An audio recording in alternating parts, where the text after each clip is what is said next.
Evening, guys. Welcome to another devotional. Today we are going to be in Proverbs chapter 21, verse 1, which says, "The king's heart is like a stream of water, directed by the Lord. He guides it wherever he pleases." Now, if you look at the world today, if you look at your own individual life, I'm sure there are things that you can look at and say, I wish this person would change their mind on that. Or, I wish this person or this leader, this person in control, wasn't doing this certain thing. And sometimes, with that desire, we feel totally helpless, unable to do anything. And other times, we feel like we can do something.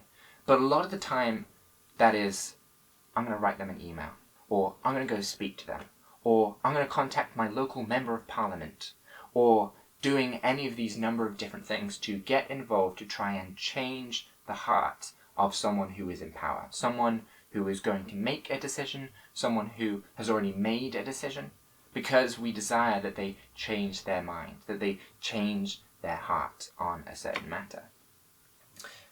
And a lot of the time we can get so caught up with who's in power and trying to change something about that we often lose focus of the one who's truly in power. It often makes us lose heart. It often makes us say, I'm focused on this, and then actually we don't have our peace anymore in the one who is truly in control. We don't have our peace founded in the Lord, in God who is truly in control. And so it directs us back to that, to say, hey, have your peace in the Lord, because he's the one who is truly in control. The Lord can move the heart of the king, the one who is in power. He says it's like a stream of water, guided wherever he wants. The Lord can do that so easily, and yet for us, a lot of the time we feel so very helpless to be able to do something. Or we're trying and we just hope that they change their mind. And to put it into perspective, you think it's like before Oliver Cromwell, before we had Parliament. You had the kings and queens of England who could do whatever they liked, and no one really could do anything about it. And part of that control meant that they could influence the decisions of the day-to-day lives of people. The king or queen could decide, 1 year to say, you know what, we're not growing any of this crop. And all of a sudden, they have then changed the decision of a common person, maybe 2 years down the line, who's deciding what they're having for dinner that night. And that person doesn't even recognize at that point, oh, it's the king who's, forced my hand on this or anything else like that. A lot of the time it's just I'm making a decision. I'm in control of what I'm eating. Well, yeah, you're kind of getting a little bit of that final decision, but really the one who's truly deciding that for you is the one who's decided what food is available to you.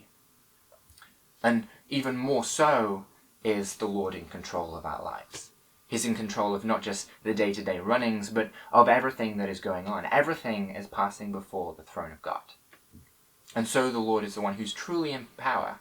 When one king decides, or one president or prime minister decides, I'm going to do this, the Lord is the one who is deciding, you know what? I'm going to allow that to pass. Or, no, that's not happening. This other thing's going to happen, and that's not going to happen anymore. So, a lot of people in power can feel like they're the ones that make the world go round, when in reality, they're not. The Lord is. And the Lord is the one who's really affecting all of their decisions, no matter how much they may feel they're making those decisions themselves. And I'm reminded of Dunkirk.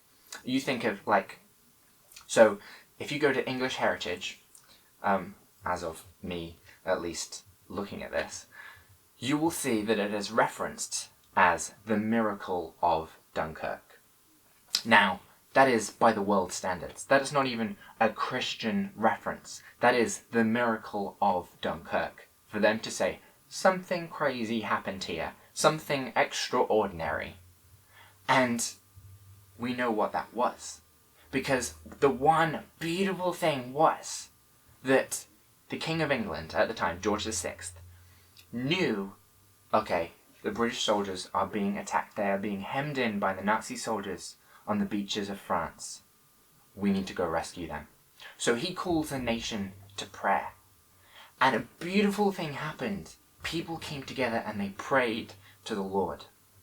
And the Lord answered, not just in protecting people to go and to save the soldiers, not just in protecting the soldiers who were on the beaches, but also in confusing and completely making the enemy do ridiculous decisions, making them retreat certain armies, making them fly in different people, making them just do some really silly things that they would never normally have done. And yet the Lord confused the enemy and made them do that in answer to the prayer of a nation. The reality is that the Lord was the one in control, not the King of England, not Adolf Hitler himself. People called upon the living God, the King of Kings, and he moved mightily. And so likewise for us, let us not just try and speak to those who are in power. Let us not just simply try and ourselves physically get involved, but when we want something changed, our first port of call, our primary port of call shouldn't be, I'm going to, actively get involved right here, right now.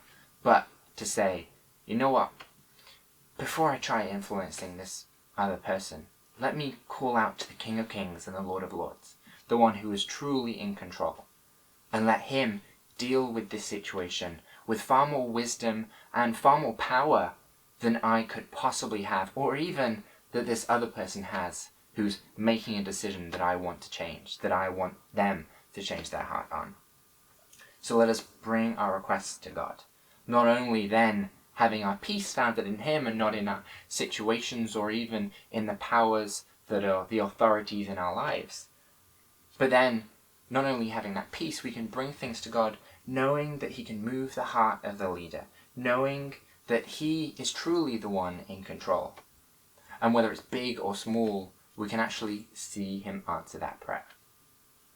And we can see him answer it for his glory and for our good, knowing he can answer that with far more wisdom and with a better answer than one that we might be expecting, or even answering it in a way that we might be hoping for, but in a far grander way than we would have even imagined. So, God bless you guys, and let's keep praying.